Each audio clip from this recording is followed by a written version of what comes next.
Career या परिवार किसे बचाओ। मैं आरो सिंह उत्तर प्रदेश के एक छोटे से कस्बे सिकंदरपुर का रहने वाला हूँ। पिता एक सरकारी स्कूल में टीचर थे और माँ घर संभालती थी। हम मध्यम वर्गीय परिवार थे, सपने बड़े लेकिन हालात सीमित। बचपन से ही मुझे किताबों से ज्यादा आसमान को देखने का शौक था। हर बार जब हवाई जहाज गुजरता मैं छत पर दौड़कर उसे देखता और सोचता कभी मैं भी उसमें बैठकर दूर जाऊंगा अपने सपनों के पीछे। पापा हमेशा कहते, आरो, मेहनत करने वाला कभी खाली हाथ नहीं लौटता, बस ईमानदार रहना। लेकिन माँ कहती, अपने देखना ठीक है बेटा, पर घर की जिम्मेदारी भी देखनी चाहिए। उन दोनों के बीच में हमेशा फंसा रहता था। एक तरफ पिता का भरोसा, दूसरी तरफ माँ का डर। 12वीं पास करने के बाद मैं इंजीनियरिंग का सपना देखा। पापा ने अपनी पूरी जमा पूंजी लगाकर मुझे दिल्ली भेजा। दिल में डर भी था, गर्व भी। दिल्ली पहुंचना मेरे लिए जैसे किसी नई दुनिया में कदम रखना था। ऊंची इमारतें, तेज रफ्तार, जिंदगी, हर किसी की आंखों में जलता हुआ सपना। मैंने गवर्नमेंट कॉलेज ऑफ टेक्नोलॉजी में एडमिशन लिया। शुरुआती दिन बहुत मुश्किल थे। हॉस्टल में अकेलापन, पैसों की कमी और क्लासेस का प्रेशर। पर मैं जानता था अगर आज हारा तो सिर्फ मैं नहीं, मेरे पूरे परिवार की उम्मीदें हार जाएगी। माँ रोज फोन पर पूछती, खाना ठीक से खा रहा है ना बेटा? और मैं झूठ बोल देता, हाँ माँ, बहुत अच्छा खाना मिलता है यहाँ। जबकि हकीकत में अक्सर रात का खाना सिर्फ बिस्किट होता था। कॉलेज में मेरी दोस्ती हुई सुमित, नेहा और आकाश से। तीनों बहुत ही महत्वाकांक्षी थे। नेहा हमेशा कहती, हम सबको एक बड़ा नाम बनाना है, दुनिया हमें याद रखे। धीरे धीरे मैं भी उस दौर में शामिल हो गया। दिन में पढ़ाई, रात में प्रोजेक्ट और वीकेंड्स पर पार्ट टाइम जॉब। मेरा एक ही लक्ष्य था, पापा को कभी पैसों की चिंता ना करनी पड़े।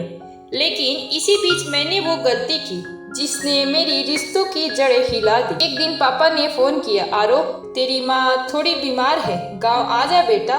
मैंने कहा, पापा, अगले हफ्ते एक बड़ा इंटरव्यू है, मैं नहीं आ सकता। पापा ने सिर्फ इतना कहा, ठीक है बेटा, तू काम कर, हम संभाल लेंगे। मैंने फोन रख दिया। पर वो रात बहुत भारी थी। अंदर एक आवाज थी, तू गलत कर रहा है, पर दिमाग कहता था करियर पहले। 3 दिन बाद मुझे एक कॉल आया। माँ का हाल बिगड़ गया था। मैं ट्रेन पकड़कर गांव भागा, पर जब पहुंचा माँ अब नहीं थी। घर में सन्नाटा था। पापा चारपाई के पास बैठे थे, आंखें सूखी हुई लेकिन चेहरा थका हुआ। मैंने जब उनके पांव छुए, उन्होंने बस इतना कहा, तेरी माँ आखिरी वक्त में तेरा नाम ले रही थी आरो। वो पल मेरी जिंदगी का सबसे भारी पल था। मैंने पहली बार जाना, सफलता की दौड़ में सबसे बड़ी हार अपनों को खोना होता है। माँ की 13वीं तक मैं वहीं रहा। गांव के लोगों ने कहा, देखो शहर वाला बेटा अब आया है। मुझे कोई परवाह नहीं थी। मैं बस माँ के कमरे में बैठा उनकी यादों से बातें करता रहा। एक दिन पापा ने कहा, अब वापस जा बेटा, तेरी पढ़ाई बाकी है। मैंने देखा उनकी आंखों में अब वही चमक नहीं थी। वो जैसे खुद को मजबूर कर रहे थे मुझे जाने के लिए। मैं वापस दिल्ली लौटा, पर अब कुछ भी पहले जैसा नहीं था। क्लास में ध्यान नहीं लगता था, दोस्तों की बातें खाली लगती थी। नेहा ने कहा, आरो, तू बदल गया है। मैंने मुस्कुराकर कहा, हाँ, क्योंकि मैंने सब कुछ खो दिया। एक दिन कॉलेज में एक कैंपस इंटरव्यू आया, एक बड़ी मल्टीनेशनल कंपनी। सब लोग तैयारी में लगे थे, पर मैं अब तक सोच रहा था, क्या मैं सच में इस सब के लिए बना हूँ?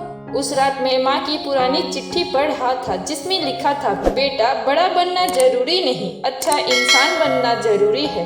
वो शब्द मेरे दिल में उतर गए। मैंने तय किया, अब से मैं वही करूँगा जिससे दिल को सुकून मिले। इंटरव्यू के दिन जब मुझे सिलेक्शन लेटर मिला, सब खुश थे, पर मैं नहीं, क्योंकि मुझे लगा मैंने ये नौकरी माँ की कीमत पर पाई है।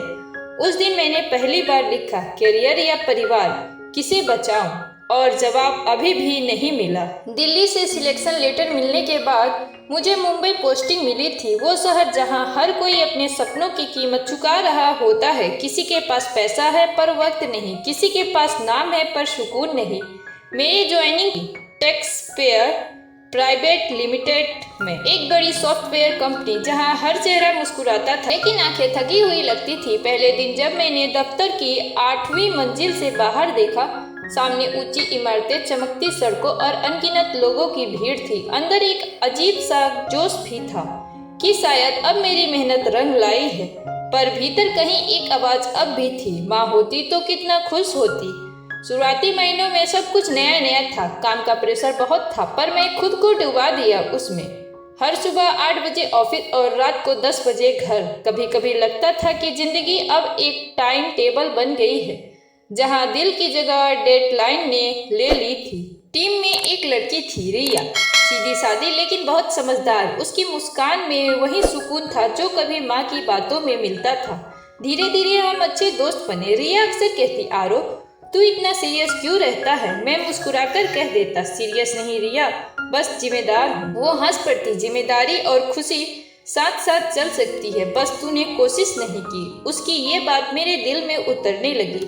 हर रविवार मैं पापा से वीडियो कॉल करता। वो कहते, बेटा काम कैसा चल रहा है? और मैं कहता, अच्छा है पापा, सब ठीक है। हालांकि सब ठीक नहीं था। उनकी आंखों के नीचे अब झुर्रियां बढ़ गई थी, बाल सफेद हो रहे थे। वो अब अकेले रहते थे। माँ की पुरानी साड़ी और उनकी तस्वीर बस उनकी साथी थी।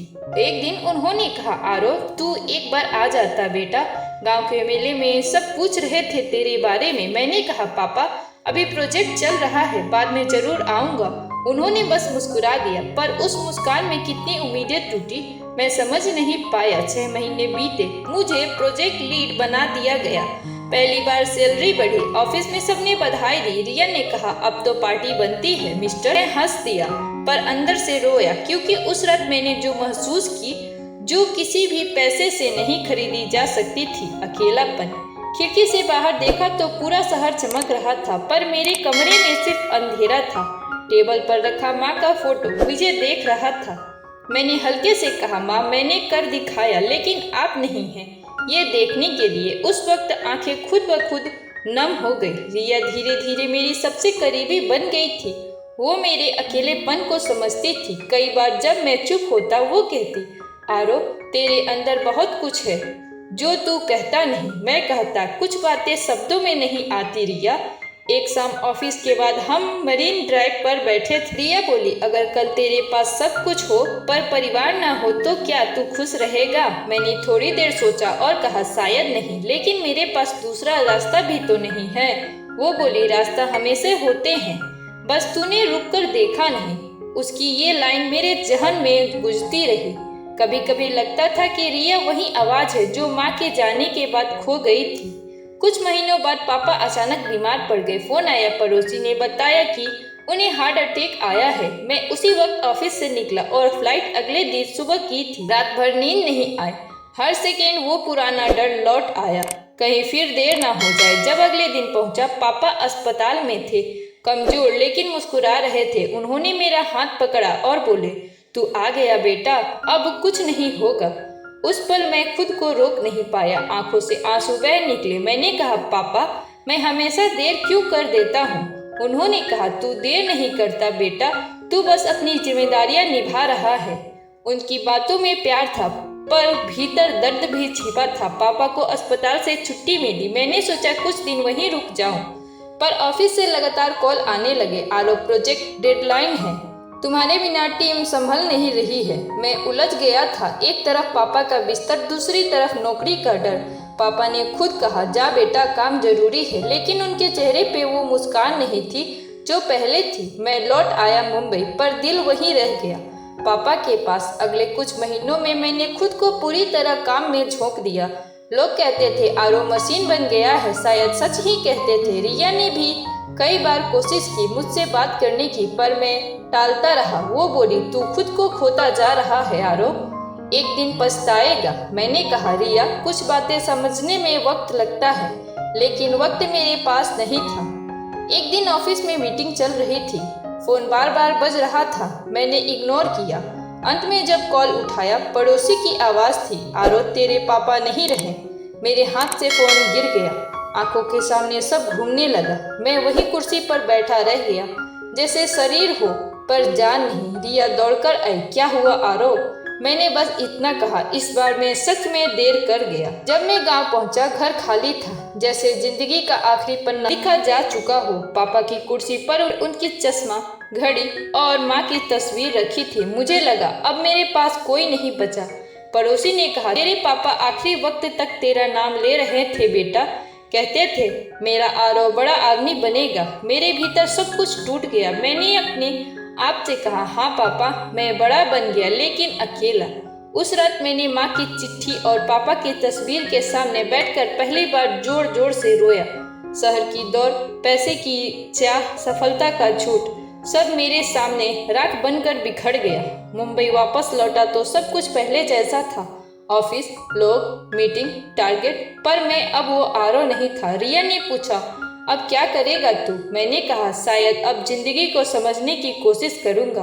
कैरियर से ज्यादा जरूरी क्या होता है, ये देर से सीखा।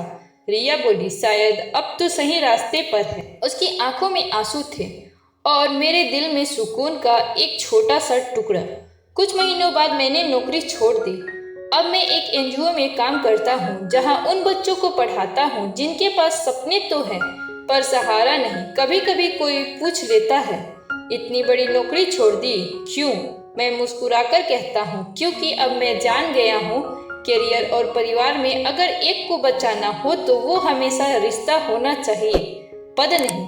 सफलता तभी सुंदर है जब उसे अपने लोगों के साथ बांटा जाए।